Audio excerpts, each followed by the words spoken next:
ભરૂચમાં ધોધમાર વરસાદના કારણે રસ્તાઓ પર પાણી ભરાઈ જતા વાહન વ્યવહાર પર અસર થઈ રહી છે, પરંતુ આવી પ્રતિકૂળ પરિસ્થિતિમાં પણ ભરૂચ ટ્રાફિક પોલીસ પોતાની ફરજ નિષ્ઠાપૂર્વક બજાવતી જોવા મળી રહી છે।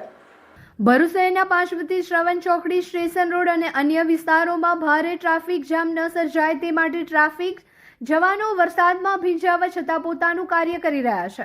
ધોધમાર વરસાદ વરસતા ઉભા રહીને ટ્રાફિકનું નિયમન કરતા ટ્રાફિક જવાનોને જોતા નાગરિકોએ પણ તેમની પ્રશંસા કરી છે। વરસાદી પાણી રસ્તાઓ પર ભરાતા વાહનો ધીમા ગતિએ આગળ વધી રહ્યા છે। આવી પરિસ્થિતિમાં અકસ્માત ન સર્જાય તે માટે નાગરિકોને ટ્રાફિક જામમાંથી રાહત મળે તે માટે ટ્રાફિક પોલીસ સતત ફરજ બજાવી રહી છે। નાગરિકો પણ ટ્રાફિક પોલીસની હિંમત અને ફરજ પ્રત્યે નિષ્ઠાની સરાહના કરી છે। એક તરફ વરસાદી પરિસ્થિતિમાં લોકો પોતાના ઘરોમાં સુરક્ષિત રહેવા પ્રયત્ન કરી રહ્યા છે, ત્યારે બીજી તરફ ટ્રાફિક પોલીસ રસ્તાઓ પર ઊભી રહીને જનસેવામાં અવિરત યોગદાન આપી રહ્યા છે।